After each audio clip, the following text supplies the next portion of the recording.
یہ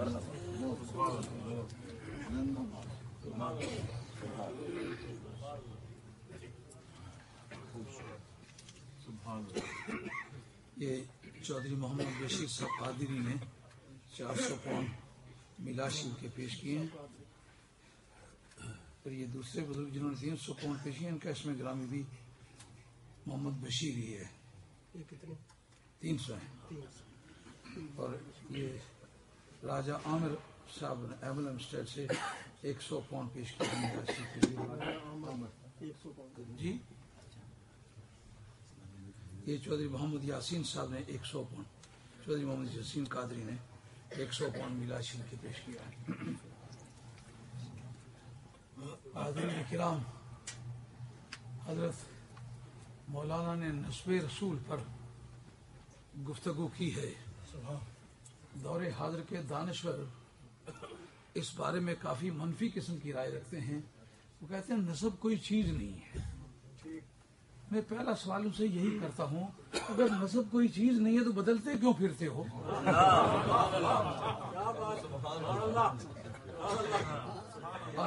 یہ جہالت کی معراج ہے کہ ایک آدمی مذہبی ساخت کا آدمی ہو اور ملت اسلامیہ سے اس کا تعلق ہو، اور وہ یہ کہے نسب کوئی چیز نہیں۔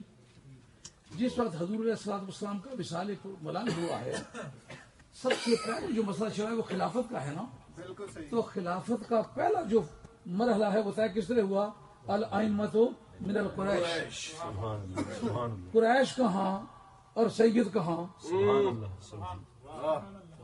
اگر استحقاق خلافت کے لیے قریش کا لفظ پیش ہوا ہے تو قریش کردار کا نام ہے، نسب کا نام ہے؟ اگر بالفرض ایک غیر قریشی کردار کے اعتبار سے زیادہ بہتر انسان بھی ہوتا تو کیا وہ مستحق ہوتا؟ نہ ہوتا۔ اس کا مطلب یہ نسب اتنی زور والی چیز ہے کہ کردار اس کے سامنے دم توڑتا ہے۔ اور یہ کہ حسنین کریمین کردار کے ذریعے سے کچھ نہیں بنے، بلکہ کردار ان کے دم قدم سے بنا ہے۔ سرکار کے دور میں سرکار کا یہ فرمانا، جنت کے نوجوانوں کے سردار محب الدین طبری نے ریاض النظرہ کے اندر لکھا ہے کہ جنت میں سرداری بنو ہاشم کی ہوگی۔ کسی حدیث سے اس کا ٹکراؤ تو میں ذمہ اس کا نہیں ہوں، کیونکہ محب الدین طبری 694 میں آپ کا وصال ہوا ہے، مذہباً شافعی ہیں، مکہ شریف کے رہنے والے ہیں، اور تمام جو بندی حضرات سنی حضرات سب نے ان کا ذکر کیا ہے۔ وہ کہتے ہیں کہ ایک سردار ہوگا میں، ایک سردار ہوگا علی، ایک سردار ہوگا حمزہ، ایک سردار ہوگا جعفر طیار، ایک سردار ہوگا امام مہدی آخر الزمان، اور ایک سردار ہوں گے حسنین کریمین، ایک سردار ہوگی خاتون جنت۔ تو جنت میں سرداری ہمارے بنو ہاشم کی ہے۔ اس کو سید سلیمان بن ابراہیم کندوزی نے اپنی کتاب جنابی البدت کے اندر بھی لکھا ہے، اور بالکل بین انہی لفظوں کے ساتھ محب الدین طبری نے ریاض نظر کے اندر بھی لکھا ہے۔ اور جس وقت حضور علیہ السلام نے یہ بات کہی ہے تو اس وقت 3 4 برس کے ہیں وہ۔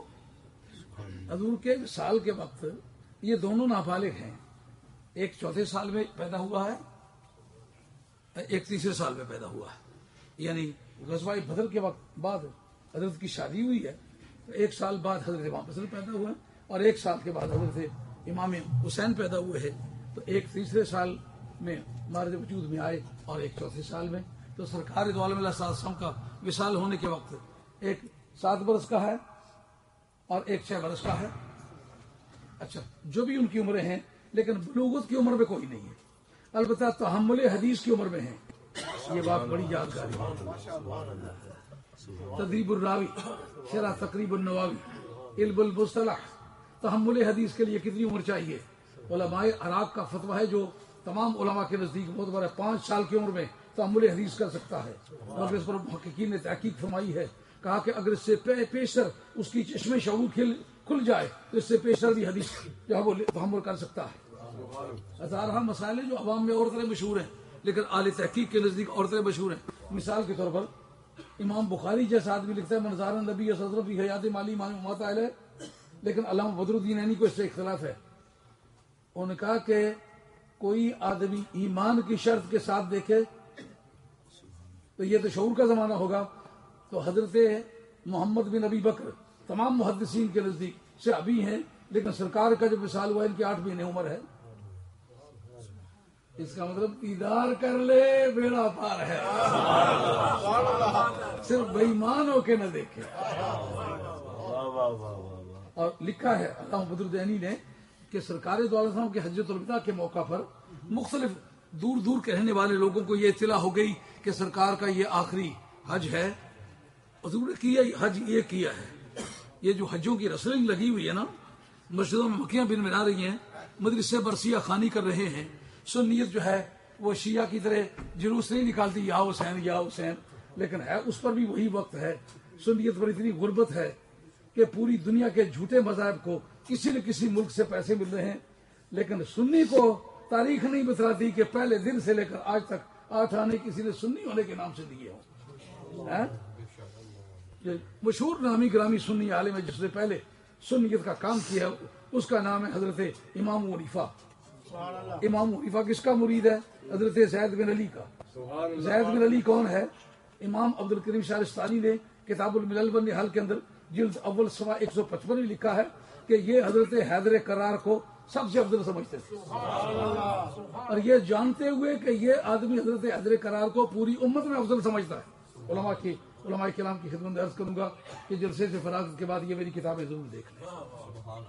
جو پوری امت سے افضل سمجھتا ہے وہ حضرت زید بن علی ہے. کس کو؟ علی کو. اور امام حنیفہ کی بیعت ان سے ہے اور تا دم آخری صفات پر قائم رہے. سنیت کا جو پہلا امام ہے جس کو سنی لوگ امام سمجھتے ہیں وہ اس کا مرید ہے جو علی کو افضل سمجھتا ہے. اب دیکھنے والی بات یہ ہے کہ ان کی موت کہاں ہوئی ہے؟ جیل خانے میں ہوئی ہے. سنیوں کو پیسے کوئی نہیں دیا کرتا، سنیوں کو آزار سہنا پڑتے ہیں. ہم نے دیکھا ایران سے پیسے لا کر مدرسے بھی بنائے، پھر سنی کے سنی ہے. بابیوں سے لے کر کے پیسے مدرسے بنائے، مسجدیں بنائی، پھر سنی کے سنی ہے. نہیں بات سمجھ آ رہی ہے. ہمارے علاقے میں گھیبا نامی ایک حجام ہوتا تھا، اس کی اہلیہ کہیں بھاگ کے چلی گئی، 3 سال کے بعد واپس آئی. آتے ہی اسے گھڑے صاف کرنے شروع کر دیے، برتن صاف کرنے شروع کر دیے. میاں پوچھتا ہو پاگل کی بچی کہاں گئی ہوئی تھی، کیوں اتنا زمانہ؟ انہوں نے کہا تمہاری عزت میں ذرا فرق نہیں آنے دیا. 2 گئی تھی لیکن گئی. کیا مزے کی بات ہے. وہابیوں سے بھی پیسے لیے، پھر سنی کا سنی، عزت میں فرق نہیں آنے دیا. شیعہ سے پیسے لیے پھر سنی کا سنی، کوئی فرق نہیں آنے دیا. مزہ ہی آ گیا. کیسی پیٹنٹ قسم کی سنیت ہے. شیعہ سے پیسے لے کر کے بھی نہیں بگڑی، وہابیوں سے پیسے لے کر کے بھی نہیں بگڑی. اور کمال کیا، جی ہم فلاں سے پیسے خدا جانتے ہیں جتنے میرے ہمارے دوست تو میں قسم ہے اس رب ذوالجلال کی، کبھی مولانا ہماری تنہائی کی گفتگو میں پیسہ موضوع گفتگو بنائے ہماری غیرت اس کو قبول ہی نہیں کرے. ہم سمجھتے ہیں جس دروازے پر ہم کھڑے ہیں کائنات کی سربری یہاں بھیک کے طور پر ملتی ہے، ہم کسی کے دروازے پر کھڑ کے لیتے ہیں. اور جس وقت ان کی سیادت کا اعلان ہوا، واقعی ان کے نامہ اعمال میں اس وقت کوئی نیکی کے طور پر درج نہیں تھی. کیوں کہ بلوغت کے بعد نیکیوں کا اندراج ہوتا ہے، اس سے پیشتر استحباب کا اندراج ہوتا ہے. جب کوئی مکلف ہی نہیں ہے تو پھر اس کے نامہ اعمال میں اس نوعیت کی نیکیاں تو درج نہیں ہوتی. اس وقت اگر وہ سردار بن گئے تو معلوم ہوا ان کی سرداری کسی عمل کی محتاج نہیں ہے. کہا ہے کہ جو ان کے ساتھ پیار کر کے وہ جنتی ہے. مولانا میں عرض کروں اگر صرف جنتی ہوتا تو مانا اور ہوتے. حضرت جابر بن عبد الانصاری کی روایت ہے، ابو سعید خدری کی روایت ہے، اور یہ وہی صحابہ ہیں جو حضرت حیدر کرار کو تمام امت کو سے افضل سمجھنے والے. یہ ان 20 صحابہ میں سے ہیں کہ جو حضرت حیدر کرار کو پوری امت سے افضل سمجھتے ہیں. یہ ان کی روایت ہے. مگر اس بنیاد پر ان کی حدیث کو ریجیکٹ کسی نے نہیں کیا کہ یہ ان کو سب سے افضل سمجھتے ہیں لہذا ان کی حدیث نہیں لی جانی چاہیے. فن کے طور پر یہ بات چیلنج کرنے کے قابل ہے کہ اس بنیاد پر کہ یہ حضرت حیدر کرار کو افضل سمجھتا ہے اس کی حدیث نہ لو، کہیں سے لکھا ہوا نہیں ہے.